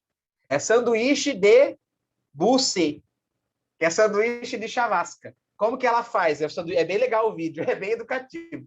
É um exemplo, cara, de cistofilia. Como que ela faz? Ela fica o vídeo todo com a perna arreganhada assim para a câmera, ela tem os ingredientes para o sanduíche do lado, tipo Ana Maria Braga sexy, e daí ela vai pegando os ingredientes, vamos supor, ela pega a maionese, pega a faca, e ela passa a maionese na vagina dela. E daí ela fica já gemendo enquanto está passando. Daí ela pega o pão e ela meio que faz uma siririca ali, uma masturbação, limpando a maionese com o pão e ao mesmo tempo se masturbando. E ela fala que tem que fazer isso para pegar bastante o gosto da coisa lá. Daí ela passa todos os ingredientes, exceto a batata palha, ela passa todos os ingredientes do sanduíche ali na vagina dela, e aí termina o sanduíche, ela fecha e come, enquanto se masturba. Então, é um exemplo claro de citofilia, porque aqui está envolvendo bem o alimento mesmo, tá? O foco é bem o alimento. Não é, então, aquele caso do casalzinho de namorado que coloca um chantilly ali e dá uma lambidinha. Não é esse caso, tá? É uma coisa muito mais hard. Então, vamos lá. Agorafilia, assim como tem também a agorafobia, né? Que é o prazer, no caso, sexual intenso em copular em lugares públicos. Então, aquele medo, sabe aquela coisa de adrenalina de ser pego, você fazer ali no banheiro público? Então, é essa coisa. É até comum isso daqui, mas em termos de fetiche, né? Não de parafilia, porque a pessoa que depende de estar em lugar público vai correr o risco de ser presa a qualquer momento. Mas existe isso daqui também. Bom, antes de eu entrar nesse próximo aqui, alguma dúvida? Não? Sim? que agora já vai acabar as coisas, já vamos entrar nos diagnósticos daqui a pouco. Alguém está impressionado com alguma coisa que eu mencionei aqui? Normal. Tudo normal. Para terapeuta tudo, é tudo normal. André? Ai, meu Deus. Vamos lá, então. Esse daqui não é uma parafilia, tá? Porque a própria coisa em si vai anular a premissa da parafilia. Mas eu coloquei aqui como contexto de curiosidade, porque eu não sei se eu falei isso na outra palestra, né, de homossexualidade, mas é muito interessante para vocês não terem um diagnóstico aí, digamos, errado na cabeça de vocês, com base em uma crença particular de vocês, tá? Então, existe o goi. Eu sei que não vai parecer que é um viado enrustido, digamos assim, mas não é, tá? Então, no caso do goi, é um homem que se denomina hétero, então ele é hétero, ele tem, às vezes, esposa, namorada, ele sente tesão por mulher, não sente prazer em sexo anal, então ele não gosta de penetração com homem, mas eles transam normalmente com mulheres. Então, com mulher ele faz de tudo, mas com homem ele gosta só daquela famosa broderagem. Então, quando ele vai fazer a relação com o homem, ele gosta de ficar um masturbando para o outro, ficar se acariciando, mas eles não gostam de beijo, de abraço e nem de penetração. Tá? Para ser considerado um goi, ele tem que ser assim. Então, é um cara hétero, ele quer mulher, ele gosta de mulher, mas, vez ou outra, ele quer a figura do homem, mas só dessa maneira. É óbvio que também, se eu for pegar como psicanalista, eu sei que isso aqui tem coisinha no passado também, tá? Mas a gente não pode dizer que tem sem conhecer o caso. Então, aqui a gente só vai dizer o comportamento. O comportamento do goi é o cara que gosta de mulher, transa com mulher, mas no caso de homem, não tem beijo, não tem penetração, é só masturbação mútua ali, carícia, alguma coisa assim, tá? Então, não é parafilia, mas eu estou colocando aqui para vocês porque, às vezes, você escuta o paciente falando que ele é dessa maneira e vocês podem criar um prognóstico errado na cabeça por não conhecer essa classificação, tá? Então, em vez de vocês criarem na cabeça que isso aqui é uma pessoa mal resolvida, que é gay, mas não quer assumir, tentem entender o passado dela para ver por que ela se comporta assim agora, tá? Que vai ser muito mais útil para vocês terapeuticamente do que ficar criando coisa com base na crença pessoal de vocês. Agora vamos falar do tratamento, certo? Vamos lá. Então, a primeira coisa que vocês vão ter que fazer é avaliar o caso. O que é avaliar o caso? É desde quando a pessoa... É o padrão. Desde quando a pessoa sente isso, quando que ela começou, por que ela começou, quem que apresentou para ela isso, como que era a relação com a pessoa que apresentou para ela isso. Então, o básico, né? Não preciso falar aqui para vocês. Tudo que é investigação, vocês vão ter que fazer. Henrique, depois... Oi, diga. O Josué ele perguntou se é um distúrbio mental, mas eu não sei se é do GOI, Josué, não. É sobre o GOI que você perguntou? Se for do GOI, não é. Veja aí. Porque o GOI não está na lista das parafilias aqui. Sim, eu perguntei se fosse nesse. Do GOI? É. Ah, não, é comportamental mesmo. É um padrão comportamental apenas, não tem nada. Na verdade, até as próprias parafilias, é difícil o DSM-5, né, que é o Manual de Diagnóstico lá de Doenças Mentais, é até difícil para ele classificar. Ele vive mudando o diagnóstico de parafilia, porque dá para a gente ver que é uma coisa, tipo, fora o óbvio, né, que eu já falei aqui, que é ter essa dependência, é muito difícil a gente dizer o quê. Porque vamos supor, a pessoa ali que tem muito tesão em seios, em vagina. Vamos supor que a pessoa tem muito tesão em vagina. Como que você vai classificar que isso é parafilia se, na verdade, é um órgão sexual ali mesmo, né? Então, há uma linha filosófica quase de diferença entre o que seria, por exemplo, parafilia, o que seria só uma excitação sexual muito forte. Então, o próprio DSM-5 ainda tem dificuldade de classificar. Mas o GOI não é, não, tá? O GOI é só uma subcategoria aí digamos, dos LGBTs aí, digamos assim, tá? O GOI tá mais para sexualidade, não tem muito isso daqui, não. Então, vamos lá, depois de avaliar o caso, você entender lá tudo, por que ela foi assim, quando ela começou assim a primeira vez e tudo mais, aí você vai entrar com a psicoterapia. Aqui eu sei que é vago, mas é óbvio que a psicoterapia depende da linha que cada um segue. Eu não tenho como falar como que o fenomenológico existencial vai tratar, o gestalt, o comportamental, cada um vai ser de uma maneira, tá? Mas, assim, psicoterapia, ou seja, é você tratar a mente da pessoa com relação àquele comportamento. Aí, cada um na sua teoria. Não tenho como dar mais dicas sobre isso, porque é impossível, tá? Depende da abordagem de cada um. Mas o que você tem que fazer aqui é o que será feito com relação à prevenção de recaídas. Então, independente da abordagem que você tenha, você tem que já criar um plano para o seu paciente do que você vai fazer, ou do que ele vai fazer, caso ele tenha uma recaída, porque é igual a pessoa que está querendo parar de fumar. Ela vai lá, tá um mês sem fumar, de repente ela fuma, a gente tem que ter um certo plano para que ela não se sinta mal, para que ela não ache que todo o trabalho foi em vão, porque se ela sente que perdeu tudo só porque uma vez ela teve recaída, o nosso trabalho vai ter que recomeçar tudo do zero. Então, a gente já tem que bolar com ela para ela não se sentir mal, não se sentir culpada se alguma vez acontecer alguma recaída, tá? Então, isso aqui, independente da abordagem, a gente já tem que ter para não ter que começar o tratamento do zero de novo. E diagnóstico, aqui, ó, como que eu sei que a pessoa tem parafilia? Isso aqui foi a última olhada que eu dei no DSM-5. Hoje em dia, eu não sei como é que tá. Isso aqui faz uns 8 meses que eu olhei. Não sei se eles já mudaram alguma coisa. Se mudaram, depois vocês dão uma olhada lá, tá? Então, para ser considerado aí parafilia, né, primeiro, critério A pessoa tem que atingir o orgasmo apenas praticando o sexo com aquela coisa ali, né? Então, com a formiga, ou seja, com cocô, com o que quer que seja, tem que depender disso. B, a presença dos sintomas por um período de, no mínimo, 6 meses. Então, ela tem que depender o orgasmo tem que depender disso daí por, no mínimo, 6 meses consecutivos. Tem um outro critério aqui que eu não vou nem falar, mas é óbvio, que é a pessoa estar sofrendo com aquilo, né? Ou seja, se queixando. Esse aqui eu nem coloquei porque é óbvio, né? Se você vai estar tratando é porque a pessoa está se queixando. Mas fica aqui implícito que é óbvio que ela vai ter que estar sentindo uma dor por estar tendo isso daí. Dor emocional. O que mais? E C, tenha desejo ou comportamento sexual que envolva sofrimento psicológico, lesões ou morte de outras pessoas. Tá? Então, quando você está afetando outras pessoas, independente se você está sofrendo ou não, mas se outras pessoas sofrem com a sua prática, você vai ter que tratar isso. Tá? Isso é uma coisa que tem que ser tratada. Então, o diagnóstico também com relação ao sofrimento alheio. E de pessoas, né, que não querem dar o consentimento, como eu falei no caso de animais lá, ou a crianças. Que mais? Bom, esse aqui eu não vou ler. Já falei. E no tratamento aqui, ó, no caso das parafilias mais graves, né, que é crime, como necrofilia, pedofilia, esse tipo de coisa, que envolve crimes, existe um perigo, porque o fracasso consiste em cometer um crime, né? O fracasso consiste em estar lá de novo cometendo um crime.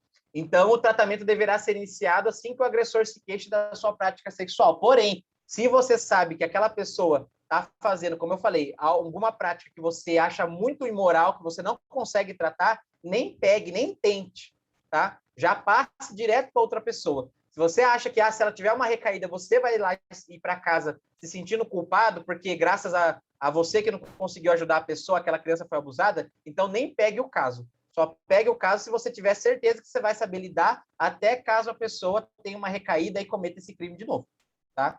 Então, pense 1000 vezes antes de pegar o caso, para não fazer que nem o André falou e você ficar com dor de cabeça para denunciar depois. Deixa eu ver. Opa.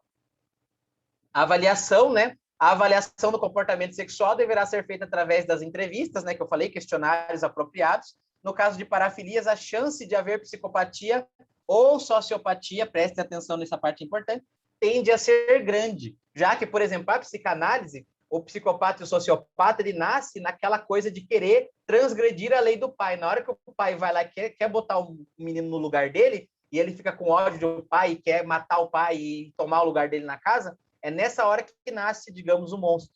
Então, há uma chance muito grande, pelo menos para a psicanálise, de que o psicopata, o sociopata, seja, né, quer dizer, que a pessoa que está cometendo essas parafilias aí seja sociopata ou psicopata, tá? Principalmente no caso de sadomasoquismo ali, do sadismo. Então, o questionário vai ser com relação a isso. Então, você tem que estudar a sociopatia, estudar a psicopatia e fazer perguntas para ver se a pessoa não está aí. Óbvio que você não pode dar esse diagnóstico, tá? É um diagnóstico que não é um profissional só, são vários que vão ter que trabalhar juntos. Mas você conhecendo, você já pode ficar um pouco mais esperto para saber como lidar com a pessoa. Então, não é um diagnóstico para ele, é mais para você. E a terapia, né? O tratamento terá que girar em torno de abolir as fantasias e os gatilhos sexuais que elas despertam no sujeito, a fim de corrigir as distorções cognitivas presentes nesses tipos de parafilias. Lembra que eu falei que a parafilia é uma fobia ao contrário? Como que a gente trata a fobia na hipnose, normalmente? Ó, já até coloquei aqui, ó. Como que a gente trata a fobia na hipnose normalmente? Alguém aí, alguém diga. Sensibilização poderia ser, né? Isso, é exatamente isso. Então, com a parafilia, vai ser exatamente a mesma coisa. A gente vai trabalhar com a hipnose, a dessensibilização, só que para o prazer, não para o medo. A gente vai atribuir o prazer às práticas comuns, usando da imaginação ali na hipnose, a visualização e tudo mais, e vai aos poucos tirando o prazer dela com aquilo lá. E a gente vai dar exercícios, por exemplo, de auto-hipnose, para a pessoa ir fantasiando com coisas mais comuns, aos poucos, né, conforme a gente vai ajudando ela na terapia, e tirando a prática ali que ela está fazendo devagarzinho. Óbvio que não vai ser uma coisa de um dia para a noite. Assim como qualquer fobia, isso está envolvendo redes neurais que aprenderam a sentir prazer naquele caminho. E a gente vai ter que ensinar outros caminhos neurais para o cérebro dela. Então, não vai ser do dia para a noite, mas para responder a pergunta, lá, acho que a Gisele, né, o que a Márcia fez lá no começo, como que trata? De sensibilização, é óbvio. Isso aí é para o comportamento. A gente vai ter que tratar também o porquê que ela começou com isso para começo de conversa, né? Então, a gente vai ter que voltar e ver por que ela começou com isso daí. Mas, assim, como que a gente trata a prática em si, o comportamento, a melhor dica que eu dou como hipnoterapeuta é de sensibilização sistêmica, que é assim que eu fiz com aquela moça do Bucaque. Assim que eu ajudei ela, tá? Então, se eu ajudei ela, se eu tenho estudo de caso aqui particular meu, então vocês conseguem também, tá? Digam. Oi. E como, claro, eu nunca peguei, mas como você falou, o último caso é denunciar. Vamos supor o caso inverso, que esse caso que eu citei, que a pessoa viesse procurar para um tratamento, né? Você sabendo que ela já abusou de quatro adolescentes, crianças, na verdade, né? Infantis, qual seria o procedimento? No caso, quando você já sabe? Mas, então, como aquele caso que eu citei. Vamos dizer que em vez da mulher que está procurando terapia, fosse o cara dizer, eu estou me sentindo mal, eu fiz isso, isso, isso. Como ficaria nesse caso? Então, Teria vai que de denunciar? você. Porque primeiro você vai ter que ver se ele está querendo parar com isso, se ele está pedindo ajuda, você tem que ver até onde a sua moral pessoal, junto com a sua moral de terapeuta, vai conseguir acreditar nele e dar essa chance, digamos, para ele. Porque, eticamente, a gente tem que ajudar qualquer pessoa que peça ajuda, e sem julgar. Então, se a pessoa abusou de 30 mil crianças, mas ela está querendo melhorar, ela não quer mais fazer isso, tecnicamente, você tem que ajudar ela e não julgá-la. Agora, você que vai decidir se você vai fazer ou não, tá? Aí sim, é uma questão isso que eu ia dizer. É isso que eu ia dizer. Aí, de repente, você faz o teu máximo e você não consegue, e aí você começa a se sentir culpado, né? Então, mas aí a culpa é uma questão pessoal sua que não tem a ver com o caso necessariamente, né? Independe da pessoa, você iria sentir essa culpa. Por isso que o terapeuta vai ter que estar fazendo terapia. Porque se a pessoa recair, não vai ser culpa sua, né? A culpa, né? A responsabilidade é de quem fez. Se você ajudou a pessoa o máximo que você pôde e ela foi lá e mesmo assim está lá abusando das crianças, e você ainda está sentindo isso, é uma demanda que você tem que trabalhar na sua terapia, tá? Mas não tem a ver com a pessoa. Lá por isso você tem que pensar nessas possibilidades antes de aceitar o caso. Mas aí você pode... exato, é isso que eu ia falar, porque o que acontece depois? Amanhã depois vem juiz, vem policial, vem delegado, e vão querer saber o que você fez com o cara, o que você tratou, né? Entendeu? Sim. Então, aí por isso já tem que saber tudo isso, por isso que eu acho essa aula super importante, que já tem que saber de tudo isso antes de pegar o caso. Mas aí você pode me perguntar, mas e quando ele não chegou lá para tratar isso, eu descobri isso depois? A mesma coisa, ele está querendo tratar isso agora, ele só está contando. Porque se ele só está contando, não está querendo tratar, você já entra logo, já está no dilema. Agora o que eu faço? Exato. Eu passo o caso para outra pessoa, ou eu vou continuar, ou eu espero, eu continuo tratando. Aí, na verdade, a lei nunca vai te obrigar a não ser que o juiz chegue com mandato lá na sua clínica, você não vai ter obrigação de denunciar nada, a não ser pela sua própria moral na sua cabeça. Então, você que vai ter que tomar uma decisão no caso, tá? Não existe certo e errado, existe o que você considera para você certo ou errado nesse caso. Certo, obrigado. É difícil, né, não julgar, mas a gente tem que ser frio aqui nessa hora. Vamos lá. Então, como eu já falei, no caso da hipnoterapia, é indicado o uso da dessensibilização sistemática para fazer o paciente ir perdendo o interesse por tal prática aos poucos a cada sessão, incentivando a prática de sexo de outras maneiras mais saudáveis. Então, aqui, lembrando que isso aqui é para comportamento, tá? Isso aqui até, digamos que está para um lado da psicologia comportamental. Se você quiser ir um pouco mais para o lado da psicanálise e mais hipnose convencional, que é voltar no passado, não estou nem falando de regressão, porque às vezes nem precisa. Falando do passado, que a pessoa sabe mesmo o que aconteceu.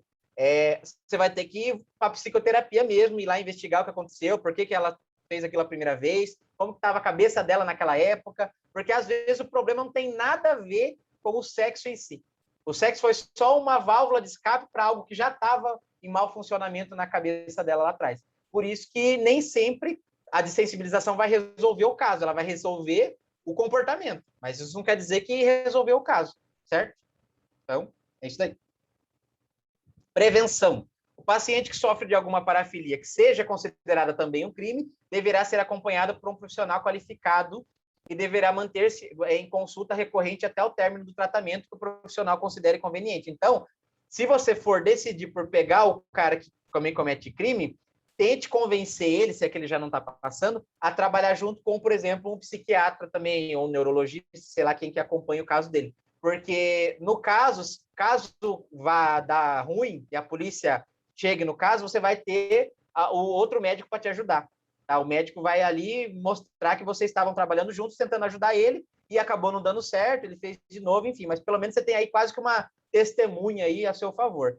Além de que você vai ter também a parte de um profissional qualificado na área, que estuda também muito aquela abordagem para te ajudar. Então, opte por trabalhar junto com um profissional aí, psiquiatra no caso, se você for atender esses casos que envolvem crime, principalmente, tá?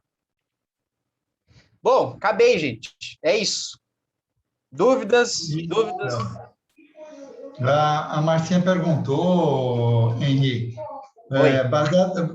se baseando na questão do Down que ele fez, que se o paciente vem com um histórico de vítima de pedofilia e hoje se tornou pedófilo e quer quebrar essa programação, ela quer saber se tem casos reais de bons resultados.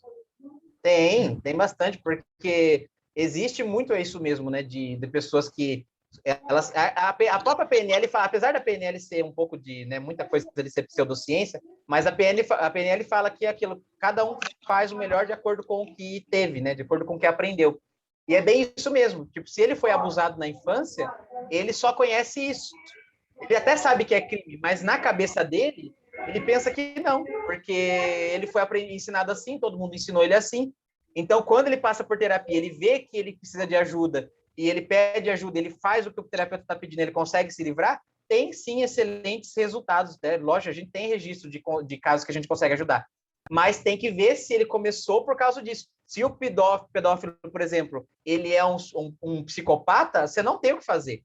Não dá para a gente tratar psicopata, é impossível, não tem o que fazer com eles. Aí, se ele é um pedófilo psicopata, suas mãos estão atadas, você não tem o que fazer, esquece. Agora, se ele não é psicopata, se ele começou com esses comportamentos por causa que abusaram dele também, e ele quer trabalhar isso, você pode ajudar e tem excelente chance de resultado. Só que o mais difícil aí é você deixar o seu senso de moral de lado e não julgar o amiguinho na hora que você estiver tratando, que é difícil. Eu sei que é difícil, porque é uma criança, né? É uma criança em defesa. Mas você tem que, se você optou por trabalhar nessa área, você vai ter que estar disposto a fazer esse tipo de coisa às vezes. Vamos colocar da seguinte maneira. Vamos colocar o filho dessa pessoa que eu coloquei e pressupondo que tudo isso seja verdade. Ele sendo abusado, amanhã depois ele pode ser um abusador, né? Sim, por isso que você tem que cuidar logo, isso aí tem que ser tratado logo na infância, né? Para evitar que aconteça isso. Não é uma certeza, mas pode acontecer. A mãe dele disse que está fazendo tratamento psicológico. Sim, tem que fazer mesmo. Que perguntaram aqui? Como diferenciar de psicopata? É isso? Isso? Eu acho que talvez, acho que nem vai procurar ajudar, né? Então, o psicopata ele nem procura ajuda, né? Qual que é a diferença, assim, para quem não sabe? Eu vou resumir aqui, tá? O sociopata, ele é uma pessoa que ele tem pouca empatia, normalmente a empatia dele é só com um filho, ou com a mãe, ou com alguém muito próximo. Ele normalmente é explosivo, né? Ele toma atitude, assim, com base na emoção, então ele não pensa muito para fazer, ele é mais explosivo. Ele tem pouca empatia, não nasce sociopata, então o sociopata não é de nascimento, não é por problema no cérebro. Então, é mais uma pessoa que gosta assim, de transgredir as leis, ele mais impulsivo e ele tem pouca empatia. Esse é o sociopata, tá? Ele pensa mais nele em primeiro plano. O psicopata, né, os dois estão no DSM-5 como transtorno de personalidade antissocial. Então, você nunca vai encontrar lá no DSM-5 psicopata ou sociopata. Tá? Você vai encontrar lá transtorno de personalidade antissocial. Mas a gente aí na comunidade aí, que trabalha com a mente, né, neurologista, psicólogo, psiquiatra, pegaram um conjunto de sintomas aí psicológicos que cada um deles tem. Do sociopata eu já falei, e do psicopata, ele já nasce, né, inato. Então ele nasce psicopata. Tá? Ele vai nascer psicopata. A área do cérebro dele, aqui o córtex pré-frontal, responsável pela empatia, não funciona. Se ele fizer ali uma tomografia e pedir para ele pensar na pessoa que ele mais se importa, não vai acender nada ali. Ele não tem. Não existe. Por isso que não dá para a gente tratar. Porque não tem massa orgânica para a gente trabalhar ali. Ele não funciona essa parte do cérebro dele. E eles têm uma crença particular, né? Normalmente eles têm, de que a moral é uma coisa criada por seres humanos inferiores para conter os seres humanos superiores, no caso eles. Né? Muitos deles acreditam que isso daí é uma evolução da espécie, isso de não ter empatia. Eles gostam de transgredir a lei no sentido de benefício próprio. Então, não é que nem as pessoas pensam que... Normalmente a pessoa pensa em psicopata como violento, né? Pensa em psicopata como assassino, Jason, Freddy Krueger, e não, eles não têm necessidade alguma de ser violentos. Isso daí é o serial killer, que aí ele também é psicopata, mas não tem nada a ver. O psicopata, ele, por exemplo, ele vai pensar na hipótese de ser violento se ele tiver que matar alguém ou fazer mal para alguém para conseguir uma coisa que ele quer. Vamos supor, eu tenho eu e o Joãozinho aqui. Eu, como psicopata, não ligo a mínima para a existência do Joãozinho, mesmo ele sendo meu irmão, mesmo ele morando comigo. Agora, vamos supor que eu estou de olho na herança da minha mãe e eu quero muito dinheiro e ele vai me impedir. Eu posso chegar ao ponto, se eu conseguir armar um plano, porque o psicopata, diferente do sociopata, ele é calculista, ele é frio, ele analisa as informações. Eu penso numa maneira de matar ele sem que a culpa venha para mim e eu pego o dinheiro sem a menor culpa. Então, só se for útil para ele, entende? No caso do serial killer, por que é útil? Porque ele sente prazer em colecionar. O serial killer, ele sempre guarda algum troféu das vítimas. Então, você vê que ele tem um ganho pessoal, tem o prazer pessoal, ele não está matando por matar.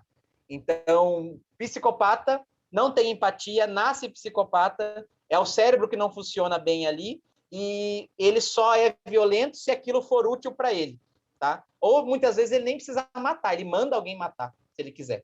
Tá? Mas ele não precisa associar ele com violência. Associe ele com a ausência total e completa de empatia por seres humanos ou animais. Ele é o tipo de pessoa que pode ver um filhotinho de cachorro sendo esmagado na frente dele que ele vai continuar andando normalmente, não vai ligar.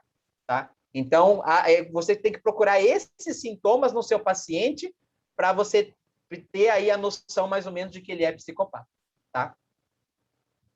É desprovido de emoção, mais ou menos assim, seria isso? De emoção, não. Ele se emociona, mas ele não tem empatia. Ele não consegue sentir a dor do outro, se colocar no lugar do outro, pensar assim, nossa, eu não vou fazer isso aqui com a pessoa, porque a pessoa vai sofrer, vai se machucar. Isso aí ele não liga a mínima, tá?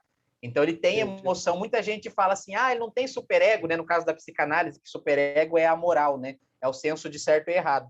Ele tem superego, sim. Só que o superego dele é com relação à própria... Vamos supor, ele tem que passar por cima daquela pessoa, armar uma coisa ali no emprego dele para conseguir a promoção. Então, ele tem que fingir que a outra pessoa ali tá com alguma coisa errada para ser demitido e ele ganhar a promoção. Como que o superego funciona dele, a moral dele, na cabeça dele? Ele vai se sentir culpado, vai se sentir mal, se na hora dele arquitetar o plano, ele falhar com aquele plano, e o plano der errado. Aí ele vai se sentir mal, ele vai ficar se culpando, vai falar, nossa, eu sou idiota, olha que burro que eu sou, eu devia ter feito assim, devia ter feito assado. Então ele tem a moral, sim, lá do superego, de Freud, tudo bem, só que funciona de uma maneira deturpada com relação a ele, né, com relação ao ego dele. Mas ele tem as emoções normalmente, só não tem a empatia mesmo, tá? Certo? Então, procurem por esses sintomas aí quando vocês virem alguém que tem alguma parafilia, para ver se ele não é um psicopata também. Apesar de você não poder dar diagnóstico, obviamente, mas pelo menos você já fica esperto, né? Porque sabe que psicopata você não tem o que fazer. Então, se ele for psicopata e estiver ali, provavelmente ele está tendo algum ganho pessoal em estar ali com você. Ele não vai ir por conta própria, ele não acha que tem nada de errado com ele. Como é que o psicopata vai ali se queixar para você de que ele quer melhorar, sendo que ele não tem a moral que vai dizer que ele tem que melhorar? Então, se ele é psicopata, ele está no consultório, é porque ou o juiz obrigou ele a ir lá, ou a esposa, ou a mulher, ou sei, alguém obrigou. Mas ele não quer estar ali. Tá? Ele vai ter algum benefício com você. Então, fique de olho. É isso, gente. Mais alguma coisa? Mais alguma dúvida? Eu acho que é isso aí. A avaliação tem algo diferente para alinhar o acompanhamento? A Marcinha está falando, a avaliação tem algo de diferente para alinhar o acompanhamento. Eu acho que no caso do psicopata, né? Se for no caso do psicopata, tem que passar a parafilia. Parafilia. Não, a parafilia, a gente tem sempre que estar consultando o DSM-5 porque ele vive mudando. Ele muda mais a classificação da parafilia do que a gente troca de roupa. Então, tem que sempre ficar de olho lá. Mas o básico, que nunca vai mudar, é a pessoa, primeiro, a pessoa está sentindo essa dor emocional por estar com isso, um prejuízo emocional que ela está tendo. Isso aí é a primeira coisa. Segunda coisa, ela precisa só obter o prazer com aquilo. Então, ela não consegue mais fazer sexo de uma maneira normal. Não consegue. Ou tem aquilo, ou não tem. Então, a gente já vê aí. E o negócio aí dos 6 meses consecutivos. Uma coisa que o DSM-5 tirou, mas tinha antes, era ter mais de 18 anos. Antigamente, precisava ter mais de 18 anos para ser considerado parafilia. Hoje, eles tiraram isso. Então, sempre fica de olho. Mas esses 3 são quase que negociáveis. Então, a pessoa está sentindo aí uma dor particular emocional por estar tendo assim, só conseguir sentir orgasmo dessa maneira e estar pelo menos aí uns 6 meses consecutivos sem parar. Porque também, gente, por que a gente fala de 6 meses? Porque se for recente, a gente não pode considerar que é parafilia, né? Porque pode mudar, ela pode acabar parando de fazer. Então, menos de 6 meses não dá nem para considerar. Como é algo comportamental, leva mais tempo o tratamento? Sim, leva mais tempo, né? É igual a fobia. Lógico que a hipnose, no caso, vamos falar de hipnose aqui. A hipnose pode ajudar mais rápido do que a psicoterapia só. Mas não é o tipo de coisa que você pode tratar só com a hipnose. Porque a gente sabe que tem coisinhas lá atrás. Então, você tem que ter a base psicoterapêutica para fazer o acompanhamento. Mas, normalmente, vai demorar um pouquinho mais do que outras queixas, porque é comportamental, né? Tudo que é comportamental, que tem ali as vias neurais ensinadas já, dá um pouco mais de trabalho. Mas com hipnose a gente consegue ter um resultado bem legal e bem mais rápido do que o normal. Certo. All right. Bom, gente, então obrigado aqui. Já vou só deixar as redes sociais aqui para quem quiser seguir. Eu sou Henry Dávila Oficial no Instagram. O meu WhatsApp, eu estou lá no grupo do Praticadamente. Se precisar me chamar também, pode me chamar por lá. Que mais? O YouTube, tem um canal no YouTube chamado Hipnoanálise, tudo junto, Hipnoanálise Henry Dávila. Lá no meu canal eu falo sobre esses assuntos também. Tem um curso de hipnose gratuito lá com certificado para quem quer, ou para quem quer mandar para alguém que não fez ainda, com algum amigo que quer aprender, mas não tem dinheiro. Então, tem tudo lá sobre a mente humana. Tem um vídeo sobre psicopata e sociopata que eu fiz lá também. Então, tudo sobre a mente humana tem lá no meu canal. Então, canal, redes sociais, só me seguir, faça qualquer pergunta que você quiser aí, que estou à disposição, certo? E obrigado pelo convite mais uma vez, gente. All right, tá certo. Muito obrigado aí por ter passado aí as suas... Os cocôs. Bom, então é isso aí, gente. Estão aqui, então encerrando mais uma resenha, né? Espero que vocês tenham gostado, ou pelo menos tenham ficado surpresos, né, com tanta informação sobre essas parafilias, né? E agradecemos, né, ao nosso convidado, Henri Dávila, por essa aula que tivemos aqui, a todos os presentes e a você que está aí no seu podcast, a você também que está assistindo a gente no YouTube, dê seu like, tá? Dê seu like e colabore para o canal crescer cada vez mais, tá? Então, lembrando a todos que entrem no nosso WhatsApp para receberem os comunicados de todas as nossas próximas resenhas, tanto no WhatsApp como no Instagram do Praticadamente, tá? E vamos, então, nos despedindo e a gente se vê na nossa próxima resenha do Praticadamente. Até lá, pessoal!